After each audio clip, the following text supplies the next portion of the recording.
आपल्याला रताळे हे फक्त उपवासाला किंवा आपण महाशिवरात्री एकादशीला वापरतो इथपर्यंत आपल्याला त्याचा उपयोग माहिती आहे. पण जपानमध्ये जर बघितलं ना तर त्याच्या रताळ्याचे इतके वेगवेगळ्या ठिकाणी ते वापरले जातात ना, म्हणजे वेफर्समध्ये असेल, चिप अजून ते व्यवस्थित बेक करून असेल म्हणा. आता हे नवीन आज मी बघितलं की हे जे दिसतंय ना,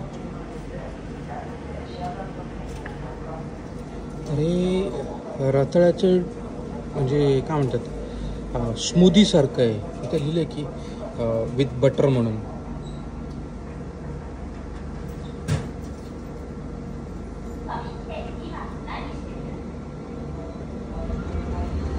जबरदस्त आहे. म्हणजे एक रताळ्याचा काय काय ठिकाणी उपयोग होऊ शकतो ना, हे आपण बघू शकतो.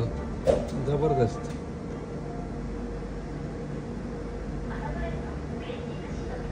अर्थात मी आपली ही ब्लॅक कॉफीच घेतलेली आहे, पण जस्ट एक दाखवायला म्हणून की काय काय पद्धतीने उपयोग होऊ शकतो हे म्हणून हे तयार केलं.